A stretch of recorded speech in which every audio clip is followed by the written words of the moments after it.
This video is brought to you by Squarespace. From websites and online stores to marketing tools and analytics, Squarespace is the all-in-one platform to build a beautiful online presence and run your business.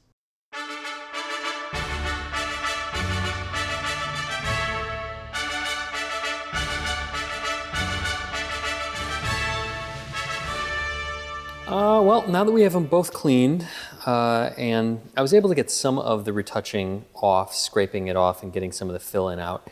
You know, some of it is still there, but at a certain point we just have to leave it and just retouch over it because it's not safe to remove. So at this point we now have to get them structurally sound. They're just loose canvases, so we can't do much with them. And in talking with the client, they had expressed the desire to mount them onto board as opposed to stretch them onto stretchers. So that is what we are going to do now. Okay.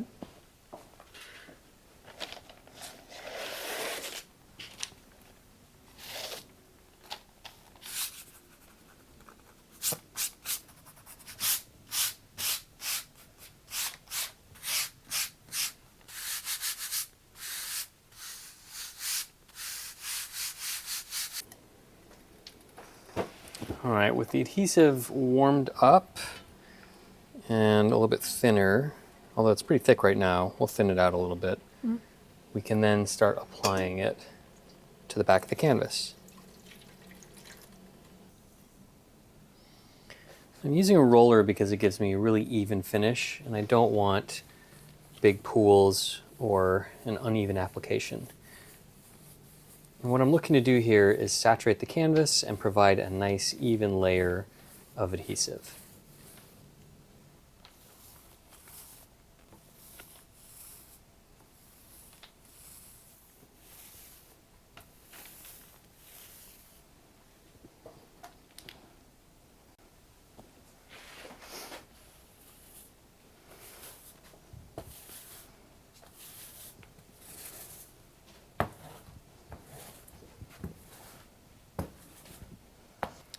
Yeah, so I think you're going to need to do a second coat because this board has absorbed it quite a bit. Yes. And we want a little bit more adhesive on here, otherwise we're not going to get a good bond. So I'm just going to cut this down, just make it a little bit easier to handle. Sometimes when it's this really big board, it gets unwieldy, and that's not anything we want. You're not using a cutting board, Julian, are you? Well, no, not yet. I'm gonna have to make a couple of passes before I get to the table, so hopefully I catch myself. Unlike somebody. Oops. Ooh, sounds like table. Well, it's my table, so I'm allowed. All right, I am also gonna cut this down in half. Again, just so it's a little easier to handle. We don't necessarily need one big board. We can just use two small ones, so. All right, so we have two boards and two paintings. Now let's get them mounted. Okay. What are you doing now? Well, remember how the board soaked up so much of the adhesive? Yes. I'm gonna add a little bit more adhesive in the form of film that we're gonna iron on, just to make sure that we've got a really good bond.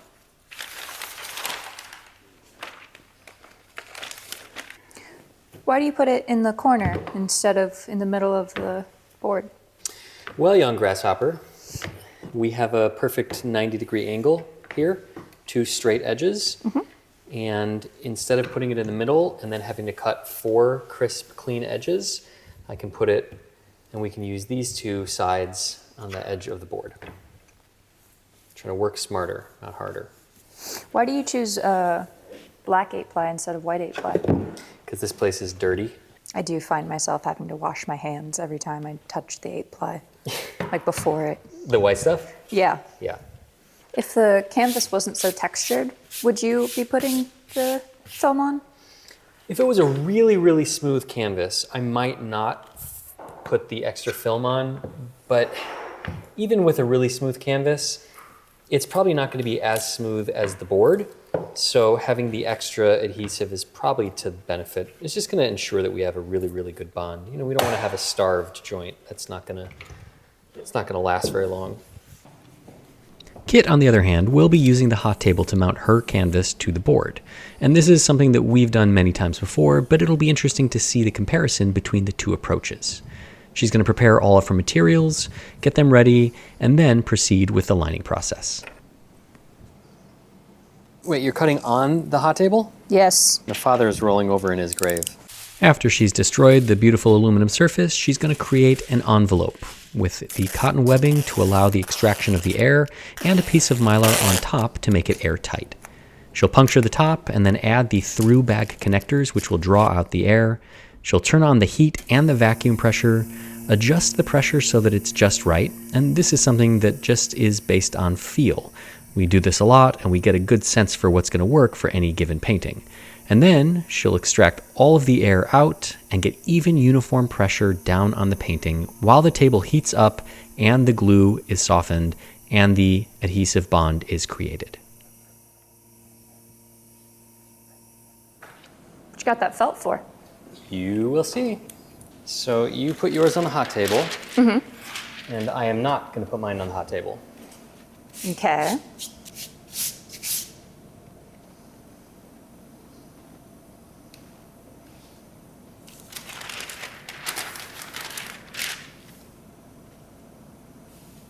It's a magic trick or something?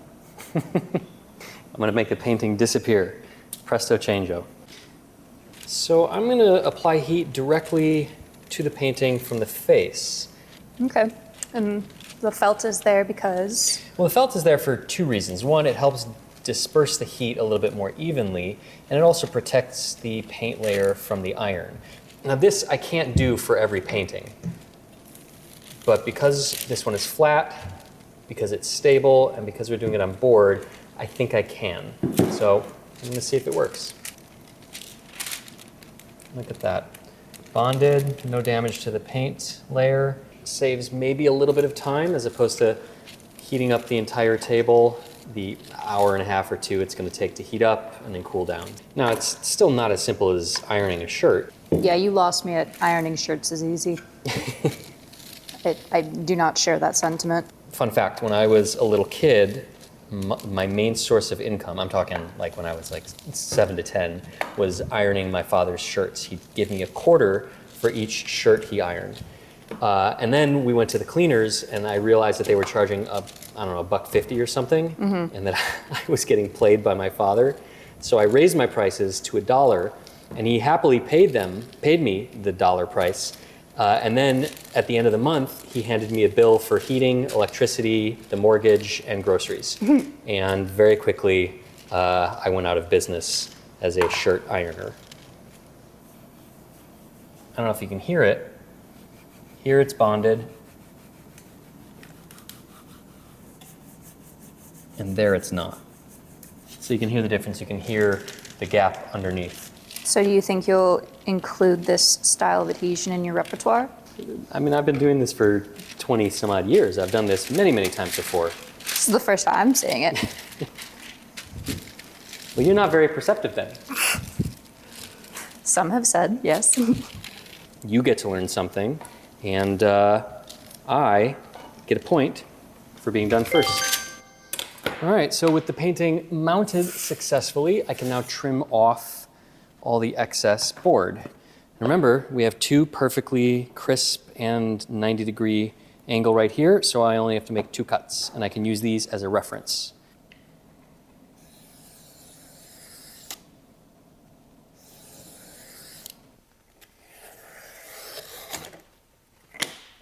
Look at me being all smart using a board on the bottom so I don't destroy the table. All right, so you can see here, I left a little bit of extra board because this board is perfectly square, the canvas isn't, and I don't want to cut any of this canvas off, particularly when this is going to get covered by the rabbit. So better to have a little extra and have it hidden than to cut the canvas down. Unlike Kitt, who spent a lot of time and energy trying to figure out how to get these labels off, I relied on my experience to take a shortcut. I simply saturated them in a tub of water and allowed the water and time to break down the adhesive to the point where I could simply lift them off with a palette knife and place them on a blotter paper where they could dry in anticipation of mounting, and also claim another point. All right, so it's been, what, a couple hours of you waiting for yours to be done? Yeah. Are you done with yours already? No. So what did you do with all your free time? Nothing. I stared at my phone. Really? You? Yeah. That's You? it? That's it. You know what I would have done? Stared at your phone? No. I would have built a website with Squarespace.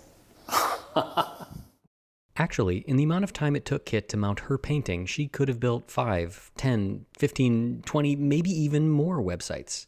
It's that simple with Squarespace. First, choose from one of their thousands of beautifully designed mobile-friendly templates, or customize one from the ground up. All you have to do is choose your site name, and later you can purchase a domain name through Squarespace. Then add sections to your website, an about page, a contact form, even an online store. Choose from one of their pre-designed color palettes, and then choose a font that matches your style. Once you're done, then the magic happens. Squarespace will build your template. But you're not done. You can use Squarespace's advanced AI to help build out the description and sections of your website. With as little as 1 sentence of description, Squarespace can turn that into fully fleshed out copy. And you can choose the tone from neutral, professional, playful, even quirky, so that it matches you and your website. And then the magic happens. Squarespace will build your website based on all of your inputs. And in a matter of seconds, there it is. Now you get to customize to your heart's desire. So head over to squarespace.com for a free trial, and when you're ready to launch, go to squarespace.com/Baumgartner to save 10% off your first purchase of a website or domain. What did you want to say? I wanted to point out that while I was... my painting shifted on the hot table, so now the edge of my canvas is not flush with the edge of the board. Well, that's one of the reasons why we usually tack them down before we take them over to the hot table, just by ironing on the corners a little bit, just in case that happens. Luckily for you, this is not the end of the world because the canvas probably isn't square and it is going into a frame, so that will all be covered by the rabbet. And also, you can just trim that little excess off, but I'm gonna have to take away a point for that. These things. It's not fair though, I literally said. I was like, Julian, shouldn't we tack down the corners? And you were like, nah, just forget it, but we'll fix it in post. Well, there's your first mistake. You listened to me. Yeah. So am I the teacher? Am I the student or am I the teacher? If you're the teacher, that means that you pay me? No. I don't think that's how that works. No, I think that's how that works. I'm going on vacation. Okay, bye. I heard the little Julian in my head go, what are you doing? That's what he sounds like. That's what I sound like? What are you doing? No, that's what he sounds like. Little Julian in my head. Oh, that's great. Yep. Should I share what little Kitt sounds like in my head? I can't wait. Well, this is a family program. I'm sorry, I can't do that. I do hate cutting 8-ply. It takes so long. Lots of little passes, lightly. Yeah, I'm It's going. much easier than big passes. Cut it down slowly. Yeah, not only do you not run the risk of cutting your finger off, but you get a cleaner cut, and it's less frustrating. Could you hear my inner monologue? Trust me, it's been my inner monologue for 26 years. Don't lose a finger. Don't lose a finger. Not today. Before any retouching can happen, we have to fill in the losses. Mostly me, because my painting has more losses than Kitt's. She somehow got lucky on that one. And I'll use a reversible water-based chalk fill-in to create the texture so that the paint has something to stick to, and so that in a raking light we don't see any of this fill-in or the gaps where there was paint loss.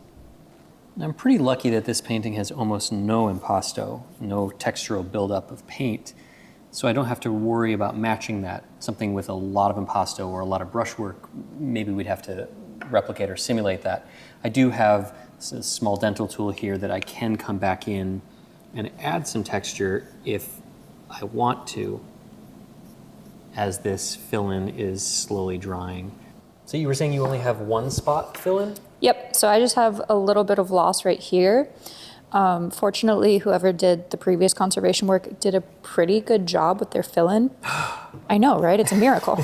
So, I mean, a couple spots are a little high, so I'm gonna have to shave them down. But for the most part, it's all really well filled in already. So You got lucky. point for Kitt. Is it though? Point for the painting? Point for the painting. Okay. So with all of the fill-in dry, I can come back with some little swabs and a little bit of water and remove the excess. And sometimes you have to make multiple passes, filling in, removing, texturizing, filling in, removing, texturizing, and that's okay. It's not a race. There's no benefit to finishing. It's literally a race. Actually, you're right. It is literally a race. I better finish this before you get a chance. It's really cool. You can see all your gray hairs from this angle.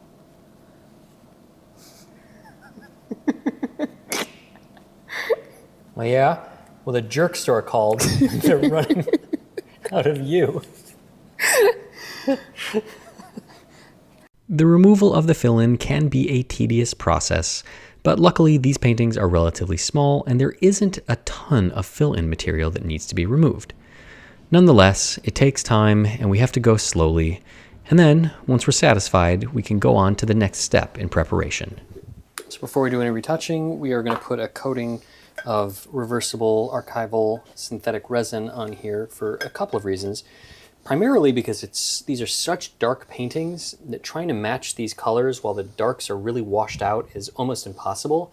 And so this, as you can see, really saturates up the painting, really changes the way it looks.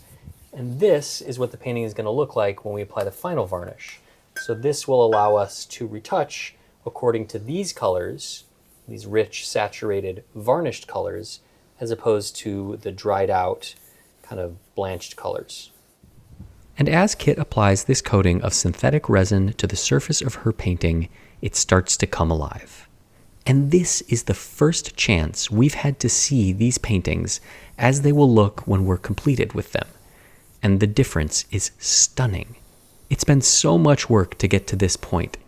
This feels amazing. Not only because we're seeing the paintings like this, but because I can imagine what the client is going to think when they see them.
Now, it's at this point that I'm going to do a little housekeeping. Remember those labels that we removed way back when?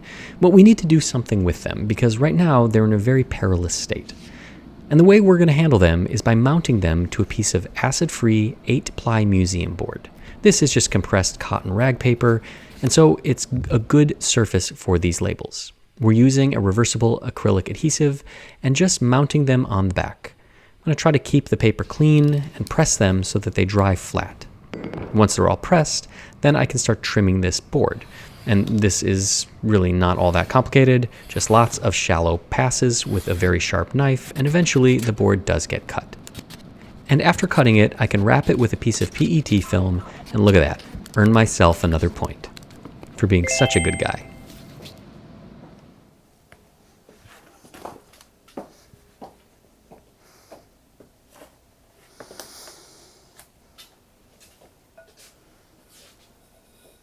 All right, time for varnish. Is that mine? Yeah. Mm-hmm. So I've decided to brush on this varnish because I think I'm going to get a pretty good finish. But if I don't like it, I can always come back and spray it out. That's one of the nice things about using this varnish. And the application is really simple. That's about it. You're going to brush it out at all? Yeah, as the varnish starts to dry and the solvent evaporates, I'm going to go back and forth over it with the brush to give it some light texture, and that's going to help refract the light a little bit and give it a kind of a glittery look that I think looks really nice. Glittery? That's right, glittery. Okay. I'm going to have to go back in and do a little... You mean a mistake? Point for Kitt. I think for every... She can have the point or she can have her job. Fine. I want everyone to know that this tournament was fixed. It was rigged. I could never win, even if I wanted to. And you need so little varnish on a painting. I'm going to go back and forth and pick up some of this excess varnish because I don't want it pooling on the surface. I think that's one of the mistakes a lot of artists make is they add too much varnish to their paintings and it gets goopy and slimy and it doesn't look all that great. So just a little bit of varnish goes a long way. So I can feel the varnish starting to get stiffer or stickier, and you can see the brush strokes lasting a little bit longer in the surface of the varnish. So now I know it's time to brush it out. And even just a tiny micro texture helps keep the surface from looking plasticky or, kind of artificial, which is what we want. We don't want to see the varnish, we just want to see the painting.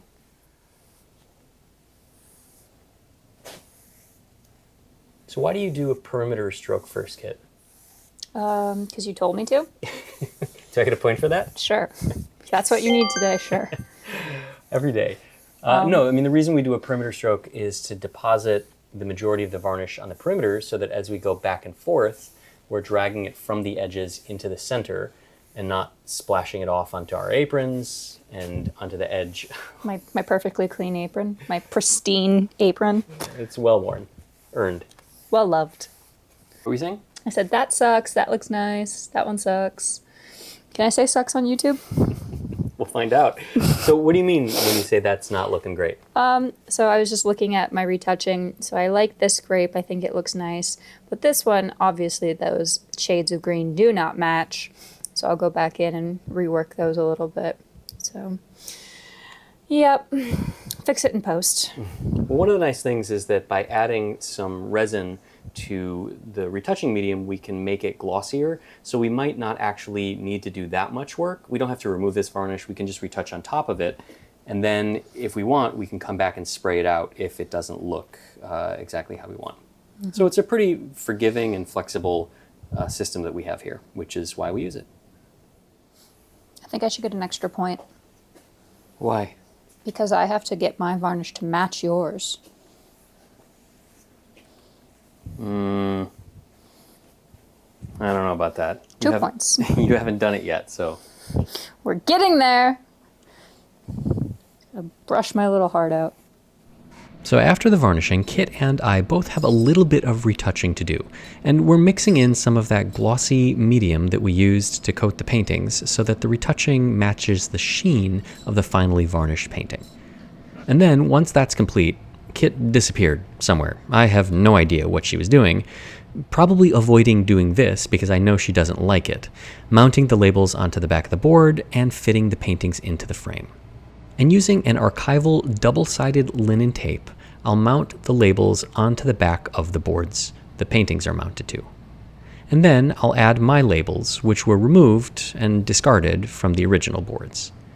These labels will contain an inventory number, a date, and details about the mediums that we used during the retouching and varnishing process. And then the paintings will get mounted into the frames. And I'm going to claim a point for this work, because nobody likes doing it.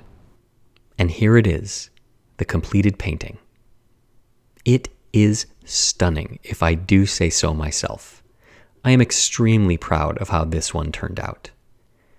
Gone is all of that surface grime and old, discolored, oxidized, and natural resin varnish, and sloppy retouching that conspired to make the painting look lousy. All of the damage that was done during the previous cleaning attempts has been rectified, and the image is now whole. We can start to see how the artist created this fruit, the mastery it took to capture it as time was fleeting. Some imagery that was completely obscured, like these grapes, has now been revealed. And the leaves, which were totally brown and uninteresting, now have highlights and we can see the delicate structure. The apples, which we knew were there, were anything but appetizing. And the surface, which was previously filled with ripples and bubbles, is now not an issue. We can focus on the painting itself. Kitt's painting also turned out spectacular, and I'm tremendously proud of her for all of the work that she did, taking a unique and different approach than I did. It just goes to show there's multiple ways to notch a victory. All of the beautiful fruit in her painting is now lively and almost ready to eat. These grapes look as if they were just picked from the vine, a testament not so much to Kitt's skill, but to the artist's skill, and maybe Kitt's skill in revealing them. Though we are not the artists, we like to think that we play some small supporting role in helping the artist's vision and mastery sustain. That maybe in some small way we help contribute to the future life of these paintings, which, as a pair, can now go home and be displayed proudly next to each other, as they were meant to be for many years to come. The transformation of these paintings is nothing short of spectacular, and I am very proud with the work that we did and the results that we achieved. And though Kitt and I took different approaches, it just goes to show that with care, attention to detail, skill, and a little bit of luck, there are multiple ways to achieve the same beautiful results. And yes, even though Kitt and I were in fierce competition, I kicked her butt, by the way, the real winners of this competition are the paintings and the clients themselves. So both Kitt and I deserve 100 points. But don't take my word for it. Well, this is quite a surprise, John and Heather. I did not expect you guys to be in the studio. I thought we were going to be shipping these back to you, but you are here. Why? We're moving cross country. Oh, wow. So when we dropped them off, he was on his way back to the East Coast where we're originally from. Oh, I see. With our daughter, and he was like, I'm going to be passing through Chicago, I'll drop them off. I remember, right? And it was then, great. Yeah, and then when we were moving our stuff back from Spokane, where we'd been living, I was like, oh, I wonder if he might be done about the same time. And I emailed you, and you were like, oh, it just happens. It just so happens that it worked out like Yeah. that. Actually, it was perfect timing, and it's perfect time that you're here today. Unfortunately, Kitt is not here. She had to travel for a wedding, so I'm going to take a point away from her. But the paintings are here, and you've traveled long enough and waited long enough, so let's just get to it and show you the paintings. I'm so excited. Oh, wow. Wow. That is amazing. Quite a difference, huh? That is quite, you could see hints of it before. Like, Yeah. you're like, I know it's back there, but it was just a hint. Yeah, so when I look at these paintings, when I saw them, when you first brought them in, I knew what they were going to look like. I've done this a few times, so I have a sense for what's underneath. Did you have the same sense of what they could be, or was this kind of like a hope and a prayer, maybe it's going to turn out well? I had a decent sense, as long. And part of it is they were in pretty rough shape. Yeah, they were. So it was like, how much overpaint, all of that stuff that I can't see. I don't have a black light, any of that. But I could see that the quality underneath, and I always that little trick when I take a picture with my iPhone, it kind of like sees through some of the varnish. Of digital technology. And looking at it is, if it came out well, I thought it would be beautiful, and it is. I'm like, really. Well, you had a great eye. I mean, these are really beautiful still lifes, really exceptionally created. I mean, by a very talented artist. Artists often, at least in this era, when they painted fruit, it was not only to capture something that was fleeting, but it was a tour de force, because the fruit wouldn't last very long, right? So you create a still life and the fruit starts to rot and decompose, and you can't take 2 weeks to paint it. You got to paint it pretty quickly. Whoever painted these was really talented. And for you to be able to see that is a testament to your eye and your willingness to take a risk, of course. No, I feel like I won the prize or something, because it's always such a gamble. If you get something from an auction. And we used to spend a lot of time walking in the Back Bay in Boston, and we'd walk along the, Marlborough Street or Com Ave, and looking in the windows when we were younger. And Heather would see old masters hanging in there, and her dream always was to own a couple of old masters to hang in a place in Boston. And we now have an apartment in Boston that we're moving into. Not in the Back Bay, it's in the South End, but we're going to have a couple of old masters hanging in the living room there. So a long ago dream kind of starting to come to fruition. Can you tell, kind of based on the techniques that were used and what was done, when you think the last time these were conserved may have been? So I would say that probably in the 40s or 50s, maybe before that at some point, and then after that at some point. I think these have probably had 2 or 3 rounds of conservation, which is not surprising. If a painting is 400 years old, it's bound to pass through many generations and many attempts at conservation. Luckily, no real damage was done. We were able to kind of undo all of the old work and salvage the areas that had been a little bit handled poorly. But by and large, these are really good survivors, which we always hope for that. Yes. But you tear down the walls, and what you find behind them sometimes is shocking.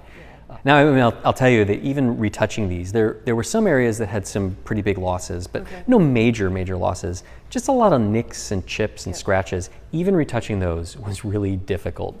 These are just really hard paintings to get perfect. The artistry in the creation is so hard to recreate, particularly for conservators who are not painters. We're technicians. So some of these parts really, you mentioned the grapes. The grapes were particularly challenging. Getting that kind of that like frosty white on them. Ugh, if I don't have to look at another grape. So I told you that Kitt and I both worked on these pieces, and I did one and Kitt did the other, and we were in fierce competition. I want you to see if you can figure out who did which piece. Oh boy. I'm going to say you did this one because you were talking about how you hated to see grapes anymore. Right. And John? Yeah, I mean, that was my thought as you expressed your disfavor of grapes, and this one has a lot of grapes. You are both wrong, actually. Okay. I did not do this one. I did this one because I hate grapes, and so I gave it to Kitt. I knew, I've done this before. So the grape comment was all the past Well, grapes. there's grapes over here. Yeah, there's in the okay. background. Never mind those. So I get the points for the paintings coming out correct, right? Yeah. Cool. Yeah, your name's on the door. Well, that's right.